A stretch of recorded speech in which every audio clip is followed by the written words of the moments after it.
Okay, welcome back. In this video, we will cover the second part of topic 6 functional modeling, and we will start with the use case diagram. If you are still remember in the last chapter, we have covered on the techniques to identify the use cases. So there are three techniques: user stories, and we have user goal, and we have event decomposition technique.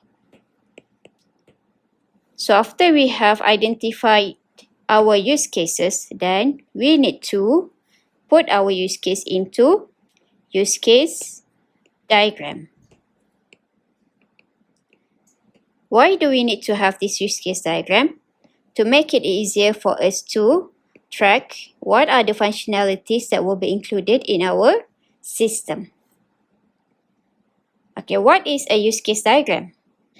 Use case diagram is a UML model used to graphically show use cases and their relationship with actors.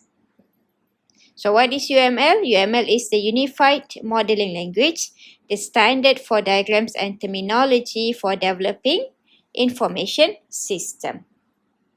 So what is actor? Actor is the UML name for the end user. And in use case diagram, we have the automation boundary. What is automation boundary? The boundary between the computerized portion of the application and the users who operate the application. And these are the use case diagram symbols. First, we have actor. So this is the actor. Actor is a stick figure, usually meaning an actual person using the system. So who is going to use the system? So we call it as actor. So shipping clock is an actor. And we represent actor by using this stick figure. Okay. And we have the connecting line to show which actors participate in use cases. Okay, so in this example, shipping clerk can ship items. So we have this connecting line to show the relationship between the actor and also the use case. So this is the use case. It represented by using this shape. And remember how to put the name of the use case. We are using the verb noun. And the last symbol and the last component is the automation boundary. So this is the automation boundary to indicate the boundary between the computerized portion of the application and also the actor. So in your use case diagram, you must include all of these symbols and components. Next, let's look at into the example of a complete use case diagram.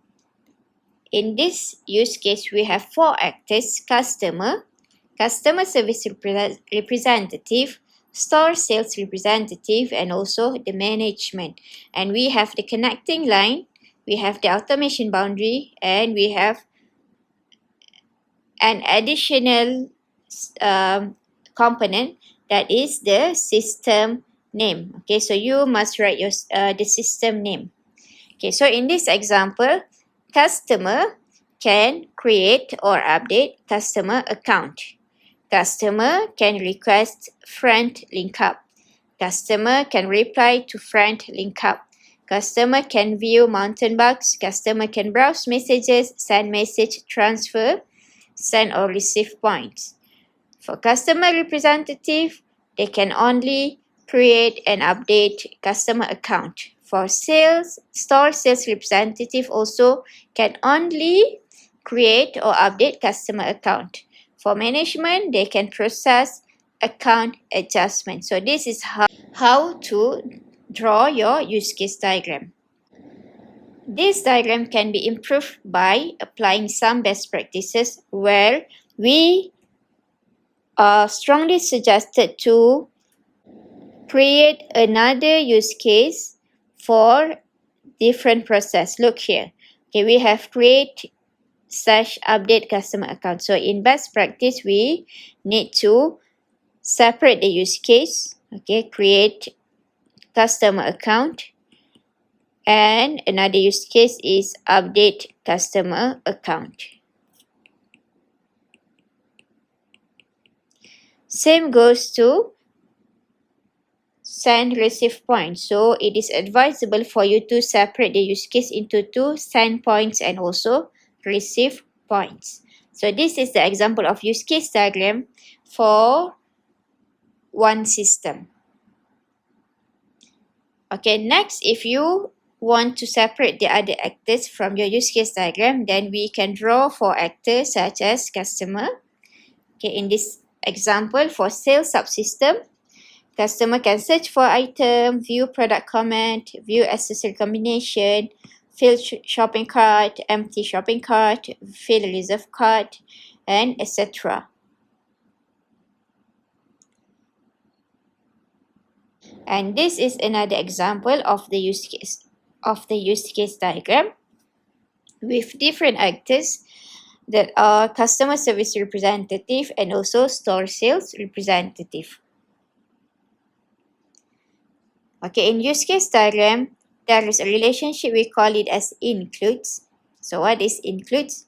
Include relationship is a relationship between use cases where one use case is stereotypically included within the other use case, like a call subroutine. So arrow points to subroutine. So in this example, we have include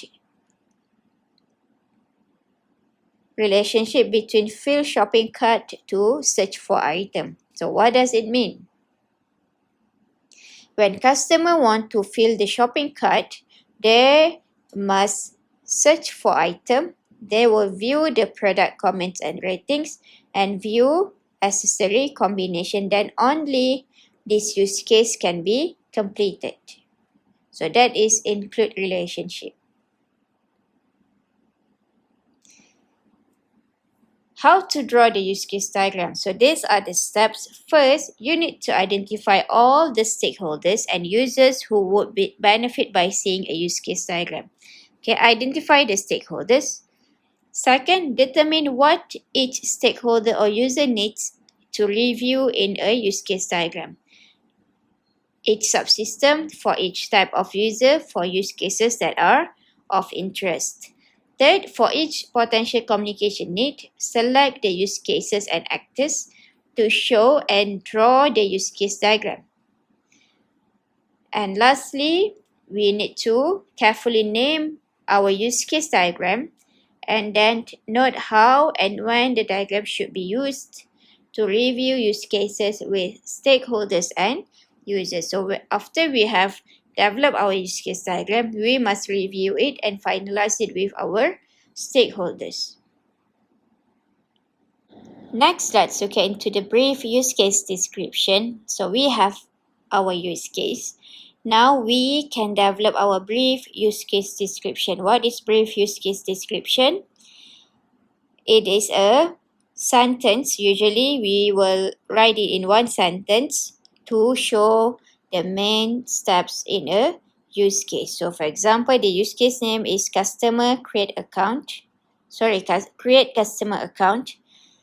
So and the brief use case description is actor enter new customer account data and the system assign account number, creates a customer record and creates an account record. And another use case and also the description for that particular use case. And in the next chapter, we will learn on the detailed use case description. So detailed use case description, we will develop it by using the form templates. Next is the CRUD technique, the use cases and CRUD technique. What is CRUD?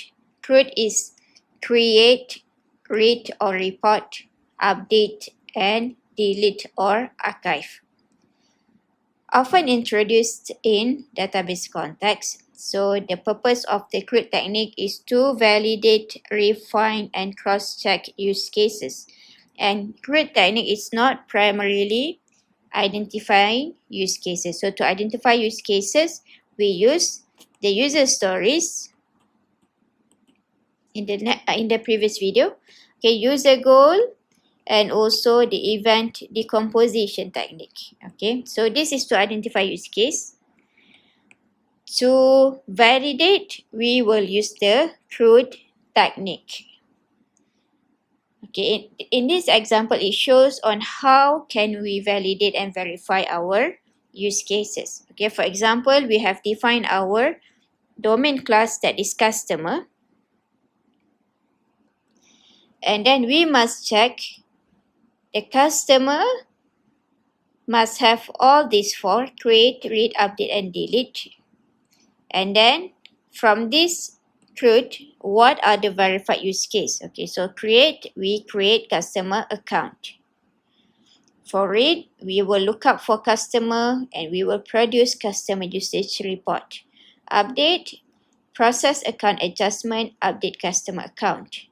And delete, we archive the customer account. So we must make sure that our use case consists of these four activities, that is create, read, update, delete for each domain class. Next are the steps to use the CRUD technique. First, we need to identify all the data entities and or domain classes involved in the new system. For each type of data, verify that a use case has been identified that creates a new instance, update existing instance, read or report, and also delete. If a needed use case has been overlooked, then we can add a new use case and then identify the stakeholders. And we must make sure that application is responsible for adding and maintaining the data and which application merely use the data. And to summarize CRUD analysis results, we will create a matrix of use cases and domain classes indicating which use case C, R, U, or D a domain class. Okay, in this example, we have four domain classes: customer account, sale adjustment, okay, and the use case. Create customer account, so it will give the impact, it will create the data in the customer and also the data in account. Lookup customer, it will read from the customer and it will read from the account. Produce customer usage report, it will read from the customer and read from the account and read from the sale. Process adjustment will read from customer, update the account, read the sale, and create adjustment. And update for archive, it will archive the customer account, customer, and also archive the account. So by using this matrix, we can identify which domain that doesn't have the create process or read process or update process or delete process. For example, for customer, we have C, we have R, we have update, and also we have delete. For account, we have C, we have R, we have U, and we have D, delete. But for sale and adjustment, sale only have read and adjustment only has create. So we need to check again if for these two domain, does it really doesn't have the other activities such as create, update, and also delete for sale, and also read, update, and delete for adjustment. So if we need to add the additional use case, then we can add it later and then we verify it with our stakeholders. Okay, so that's all for the chapter 6. Okay, so basically we have go through the techniques to identify the use cases and also how to identify the use case by using the user goal, user stories, and also event decomposition technique. And then we have developed the use case diagram, brief use case description, and also the CRUD technique to validate the requirement. So that's all for today. Thank you for watching. Thank you for listening. See you in the next chapter.